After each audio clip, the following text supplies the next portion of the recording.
नमस्ते, स्वागत है आपका हिंदी मॉरलिटी स्टोरीज पर।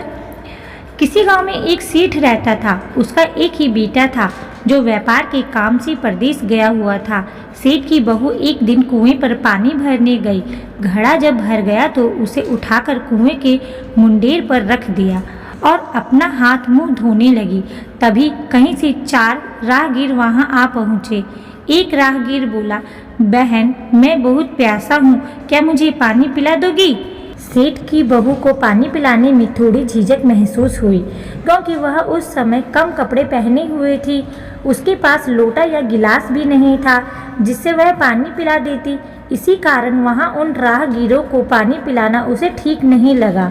बहू ने उनसे पूछा, आप कौन हैं? राहगीर ने कहा, मैं एक यात्री हूँ। बहू बोली, यात्री?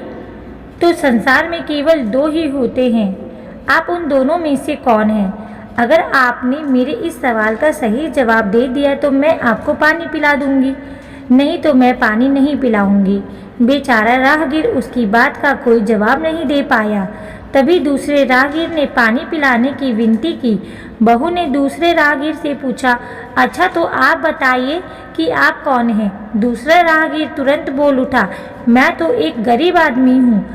सेठ की बहू बोली, भैया, गरीब तो केवल 2 ही होते हैं, आप उनमें से कौन हैं? प्रश्न सुनकर दूसरा राहगीर चकरा गया। उसको कोई जवाब नहीं सूझा तो वह चुपचाप हट गया। तीसरा राहगीर बोला, बहन, मुझे बहुत प्यास लगी है, ईश्वर के लिए तुम मुझे पानी पिला दो। बहू ने पूछा, आप कौन हैं? तीसरा राहगीर बोला, बहन, मैं तो एक अनपढ़ गंवार हूँ। यह सुनकर बहू बोली, अरे भाई, अनपढ़ गंवार तो इस संसार में बस 2 ही होते हैं, आप उनमें से कौन हैं? बेचारा तीसरा राहगीर भी कुछ बोल नहीं पाया। अंत में चौथा राहगीर आगे आया और बोला, बहन, मेहरबानी करके मुझे पानी पिला दे। प्यासे को पानी पिलाना तो बड़ा पुण्य का काम होता है। सेठ की बहू बड़ी ही चतुर और होशियार थी। उसने चौथे राहगीर से पूछा, आप कौन हैं? वह राहगीर अपनी खीज छिपाते हुए बोला, मैं तो बहन बड़ा ही मूर्ख हूँ।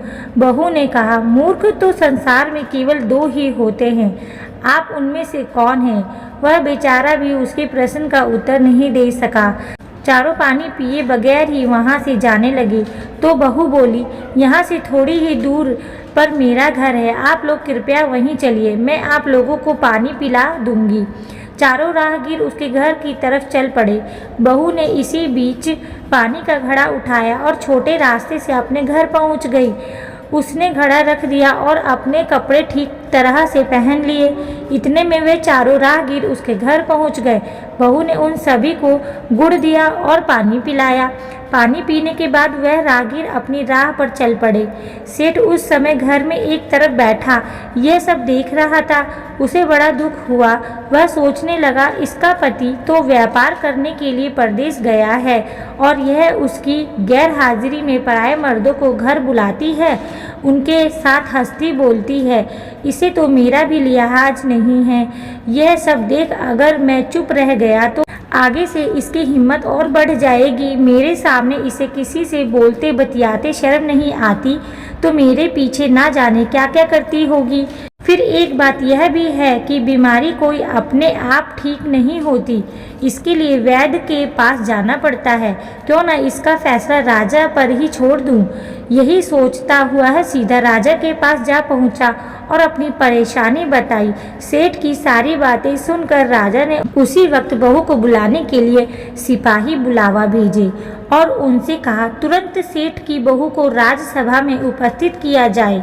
राजा के सिपाहियों को अपने घर पर आया देख उस सेठ की पत्नी ने अपनी बहू से पूछा, क्या बात है बहू रानी, क्या तुम्हारी किसी से कहा सुनी हो गई थी जो उसकी शिकायत पर राजा ने तुम्हें बुलाने के लिए सिपाही भेज दिए? बहू ने सास की चिंता को दूर करते हुए कहा, नहीं सासू माँ, मेरी किसी से कोई कहा सुनी नहीं हुई है, आप जरा भी फिक्र ना करें। सास को आश्वस्त कर वह सिपाहियों को बोली, तुम पहले अपने राजा से यह पूछकर आओ कि उन्होंने मुझे किस रूप में बुलाया है, बहन, बेटी या फिर बहू के रूप में। किस रूप में मैं उनकी राजसभा में आऊं। बहू की बात सुन सिपाही वापस चले गए। उन्होंने राजा को सारी बातें बताई। राजा ने तुरंत आदेश दिया कि पालकी लेकर जाओ और कहना कि उसे बहू के रूप में बुलाया गया है। सिपाहियों ने राजा की आज्ञा के अनुसार जाकर सेठ की बहू से कहा, राजा ने आपको बहू के रूप में आने के लिए पालकी भेजी है। बहू उसी समय पालकी में बैठकर राजसभा में जा पहुंची। राजा ने बहू से पूछा, तुम दूसरे पुरुषों को घर क्यों बुला लाई जबकि तुम्हारा पति घर में नहीं है? बहू बोली, महाराज, मैंने तो केवल कर्तव्य का पालन किया। प्यासे पाठकों को पानी पिलाना कोई अपराध नहीं है, यह हर गृहिणी का कर्तव्य है। जब मैं कुएं पर पानी भरने गई थी तब तन पर मेरे कपड़े अजनबियों के सम्मुख उपस्थित होने के अनुरूप नहीं थे। इसी कारण उन राहगीरों को कुएं पर पानी नहीं पिलाया। उन्हें बड़ी प्यास लगी थी और मैं उन्हें पानी पिलाना चाहती थी, इसीलिए उनसे मैंने मुश्किल प्रश्न पूछे और जब वह उनका उत्तर नहीं दे पाए तो उन्हें घर बुला लाई। घर पहुंचकर ही उन्हें पानी पिलाना उचित था। राजा को बहू की बात ठीक लगी। राजा को उन प्रश्नों के बारे में जानने की बड़ी उत्सुकता हुई जो बहू ने चारों राहगीरों से पूछे थे। राजा ने सेठ की बहू से कहा, भला मैं भी तो सुनूं कि वह कौन से प्रश्न थे जिनका उत्तर वह लोग नहीं दे पाए।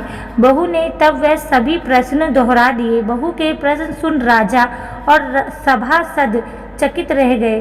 फिर राजा ने उससे कहा, तुम खुद ही इन प्रश्नों के उत्तर दो। हम अब तुमसे यह जानना चाहते हैं। बहू बोली, महाराज, मेरी दृष्टि में पहले प्रश्न का उत्तर है कि संसार में सिर्फ दो ही यात्री हैं, सूर्य और चंद्रमा। मेरे दूसरे प्रश्न का उत्तर है कि बहू और गाय, इस पृथ्वी पर ऐसे दो प्राणी हैं जो गरीब हैं। अब मैं तीसरे प्रश्न का उत्तर सुनाती हूँ।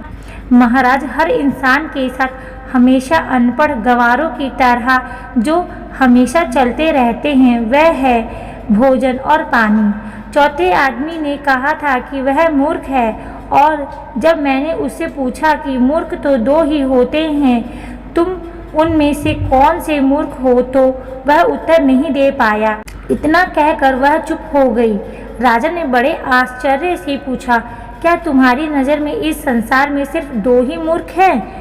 हाँ महाराज, इस घड़ी, इस समय मेरी नज़र में सिर्फ दो ही मूर्ख हैं। राजा ने कहा, तुरंत बतलाओ कि वह दो मूर्ख कौन हैं। इस पर बहू बोली, महाराज, मेरी जान बख्श दी जाए तो मैं इसका उत्तर दूं। राजा को बड़ी उत्सुकता थी यह जानने की कि वह दो मूर्ख कौन हैं, सो उसने तुरंत बहू से कह दिया, तुम निसंकोच होकर कहो, हम वचन देते हैं तुम्हें कोई सजा नहीं दी जाएगी। बहू बोली, महाराज, मेरे सामने इस वक्त बस दो ही मूर्ख हैं। फिर अपने ससुर की ओर हाथ जोड़कर कहने लगी, पहले मूर्ख तो मेरे ससुर जी हैं जो पूरी बात जाने बिना ही अपनी बहू की शिकायत राज दरबार में की। अगर इन्हें शक हुआ ही था तो यह पहले मुझसे पूछ तो लेते, मैं खुद ही इन्हें सारी बातें बता देती। इस तरह घर परिवार की बेइज्जती तो नहीं होती। ससुर को अपनी गलती का एहसास हुआ। उसने बहू से माफ़ी मांगी। बहू चुप रही। राजा ने तब पूछा, और दूसरा मूर्ख कौन है? बहू ने कहा, दूसरा मूर्ख खुद इस राज्य का राजा है, जिसने अपनी बहू की मान मर्यादा का जरा भी ख्याल नहीं किया और सोचे समझे बिना ही बहू को भरी राजसभा में बुलवा लिया। बहू की बात सुनकर राजा पहले तो क्रोध से आग बबूला हो गया, परंतु तभी सारी बातें उसकी समझ में आ गई। समझ में आने पर राजा ने बहू को उसकी समझदारी और चतुराई की सराहना करते हुए उसे ढेर सारे पुरस्कार देकर सम्मान सहित विदा किया। आपको यह कहानी कैसी लगी, प्लीज़ हमें कमेंट करके बतलाएं। कहानी सुनने के लिए धन्यवाद।